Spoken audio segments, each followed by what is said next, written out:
I'm the Mr. C, and this is my One-Wheel Crisis. Today we're here to ride my side of Brandermill and maybe learn a little something something. Learning from each other while we do our thing. Gonna have a good time. I'm making a little departure from my standard format. It seems that a large part of my viewers are from my own area. Who'd thunk? So this next video is for them. Before I get into it, I wanted to thank all my viewers who have made the effort to say hey when they see me on a ride and offer a few words of encouragement. It means a lot. And also the people who just say hello because I'm out there just about every day. It's better than any serotonin uptake inhibitor. The scope was larger than anticipated. I mean, I've seen Brandermill on maps, but that doesn't really convey size. Even though I can get across the entirety of Brandermill in 20 minutes in a straight line, there are 6 square miles of land to ride. Granted, 1 square of those miles is made of water, but still, that's a lot of land to cover. I could probably finish Brandermill in 2 more videos. If this is something you would enjoy seeing, please support my channel by liking and subscribing. And as this is important, I will repeat it. If you'd like to see more videos, please support my channel by liking and subscribing. Comments wouldn't go amiss either.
Scorecard.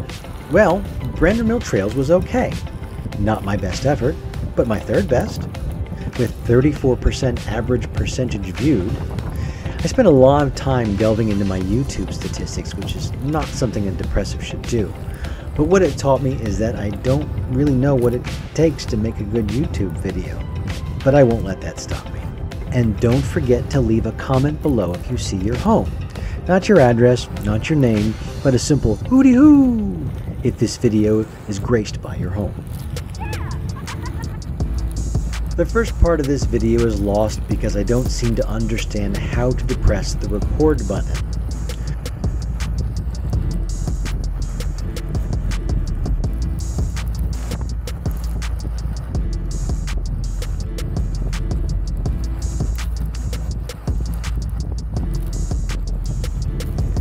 The Brandermill story technically starts in 1960. There were 2 proposals that would significantly alter the county. One was a plan to build a reservoir eliminating the need to buy water from Richmond, and the other was a proposal to build the region's first master planned community, a subdivision with 7,000 homes and 25,000 residents.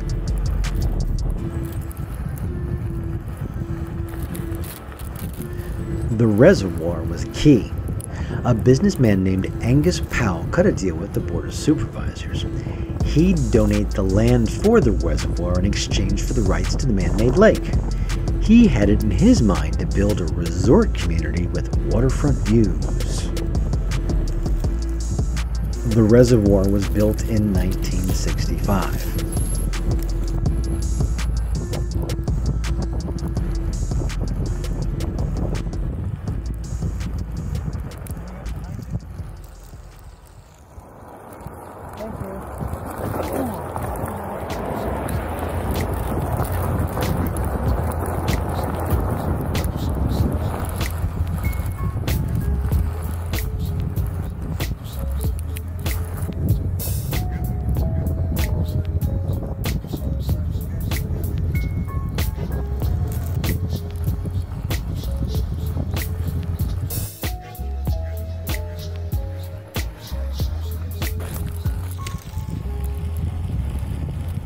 The whole Brandermill story proper starts roughly 1974-1975. To give you an idea of the times, here are some of the events that occurred around that time.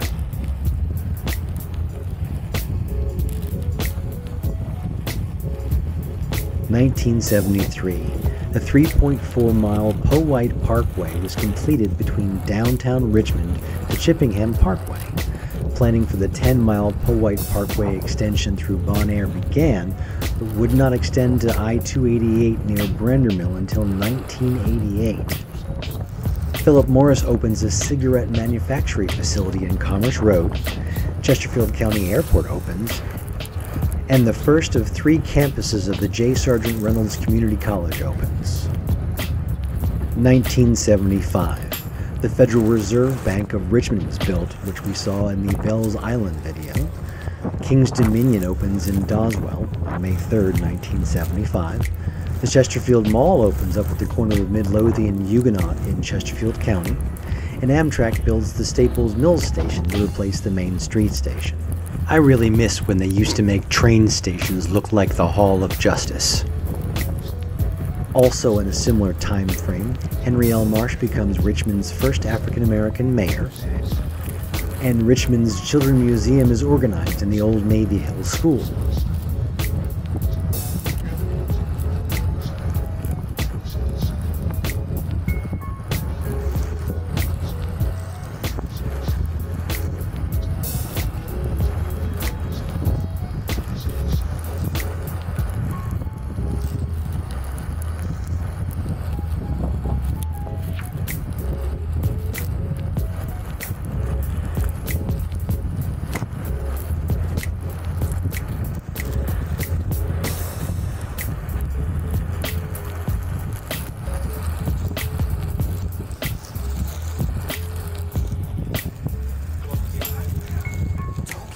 After his deal with the Board of Supervisors, Powell found C. Pines Company of Hilton Head, South Carolina to take on the project.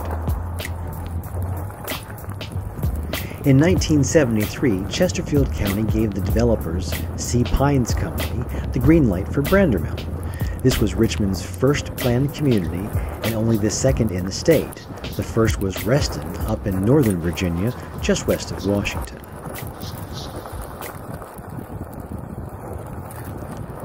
The original pitch for Brandermill was the idea that anyone could live in a resort lifestyle with a lake, bike trails, golf, swimming pools, and schools all over. It really was an ideal community, and yet still most Richmonders said it was too far away.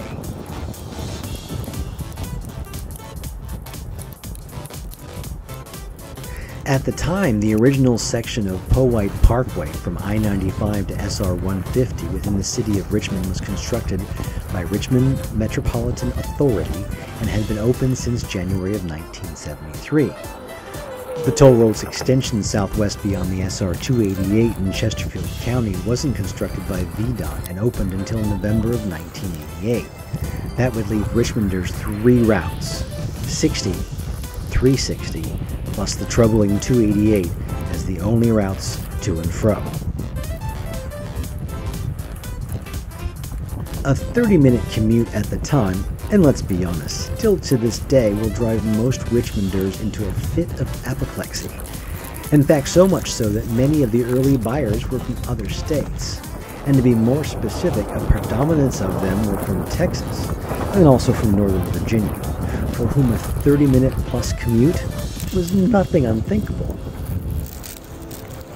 The C. Pines Company purchased 2,600 acres of land surrounding the 1,700-acre reservoir and began zoning and developing Brandermill in haste, which eventually boasted 14,360 residents living in 4,500 homes in 80 different neighborhoods.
And at the time, Sea Pine's company was in the financial pooper due to the recession that started after the 1973 oil crisis that nearly killed Brandermill before the first homes were even built. 3 senior managers from Sea Pine's company, Harry Frampton, Gary Fenchuk, and J. Roy Martin III, pulled together and purchased the Brandermill development.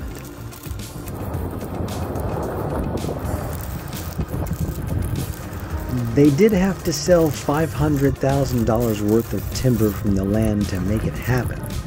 The irony of that being the development posed the concept of the community to fit with the environment, saving most of the trees.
Well, Brandermill never made it to 7,000 homes, and apparently there had been plans for high-rises, an airport, and a regional shopping center, but those obviously were scrapped. Side note, a regional shopping center means that a shopping center which typically ranges from 300,000 to 1,000,000 square feet or more of gross leasable area and provides a full range of goods, general merchandise, apparel, furniture, and home furnishings.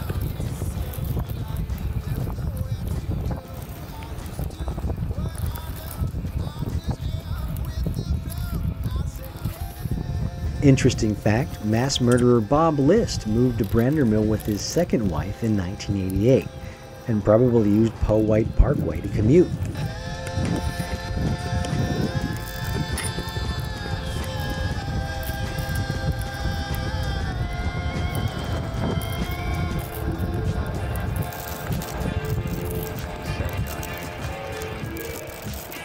Fundamental principle in Buddhism is no purpose. Purposelessness. When you drop thought, you say, at 9 o'clock I drop thought.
word, full of stress. No holidays, 2012. No regrets, cause you got your money. Look at this honey, this ring is shiny. This is your life, and after me. So many times you say that a week. So, for the youth and your wife, you got to watch the breakthrough in the clouds. Breakthrough in the clouds. Instant respite in a rainy days. Breakthrough in the clouds. None of them can find a way. You got to watch, yo. Breakthrough in the cloud. Instant respite in a rainy days. Yo.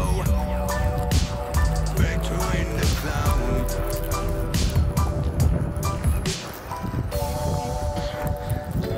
I wanna know now. Yo. Why the people is so shy.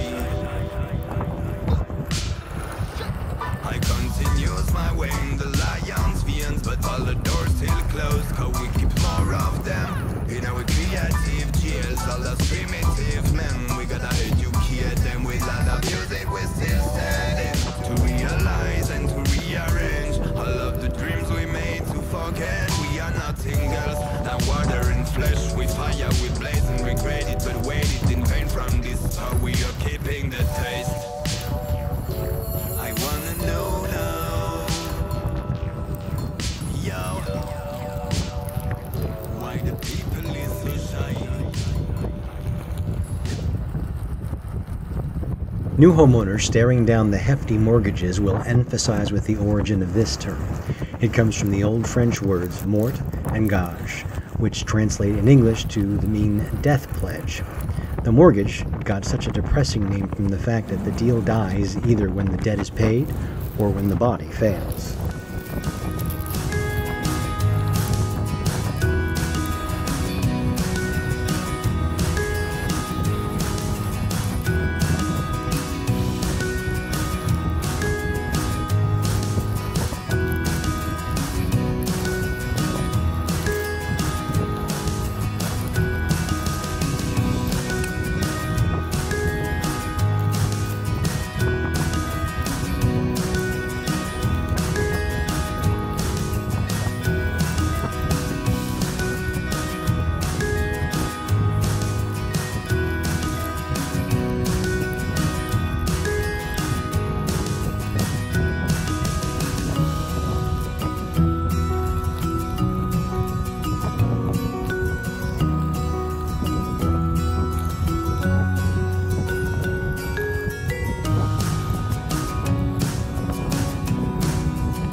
I was trying to practice on my guitar by playing some rock music the other day, and the Homeowners Association gave me a written warning for loud noise. I guess paper beats rock every time. A man is in bed with his wife when there's a rat-tat-tat on the door. He rolls over and looks at the clock, and it's 3:30 in the morning. I'm not getting out of bed this time, he thinks as he rolls over, and then there's a louder knock. "Aren't you going to get that, Mr. C?" said his wife. So he drags himself out of the bed and goes downstairs. He opens the door and there's a man standing at the door. And it didn't take the homeowner long to realize the man was drunk. "Hi there," slurs the stranger. "Can you give me a push?" "No, get lost. It's 3:30. I was in bed," says the man and slams the door. He stumps back upstairs to bed and tells his wife what happened. "Now, Mr. C, that wasn't very nice of you. Remember that night we broke down in the pouring rain on the way to pick up the kids from the babysitter, and you had to knock on that man's door to get us started again? What would have happened if he'd told us to get lost?" "But the guy was drunk," said the husband. "It doesn't matter," said the wife. "He needs our help, and it would be the right thing to do to help him." So the husband gets out of bed again, gets dressed, goes downstairs. He opens the door. Not being able to see the stranger anywhere, he shouts, "Hey, do you still want a push?" And he hears a voice cry out, "Yes, please." So still being unable to see the stranger, he shouts, "Where are you?" And the stranger replies, "I'm over here on the swing." A man awakens in the middle of the night to find his house is being robbed. He calls up the local police to ask for someone to help him stop them. "Help, my house is being robbed," he says to the dispatcher. "We're sorry, but there are no cars available to help you right now. Please lock yourself in your room and we'll send an officer by in the morning to take the report," she informs him. The man hangs up the phone and, having an idea, dials the police again. It's like, "Never mind with the cop car, ma'am. I just got out my AR-15 and shot them dead." 3 minutes later, 2 cop cars, a SWAT van, a helicopter all arrive on the scene and catch the robbers red-handed. Infuriated, the sheriff storms up to the homeowner. "You said you shot them. And you said there weren't any officers available."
Well, at this point, my battery charge is roughly 22%, so it's time to start heading home before things turn ugly and I end up carrying my board over my shoulder.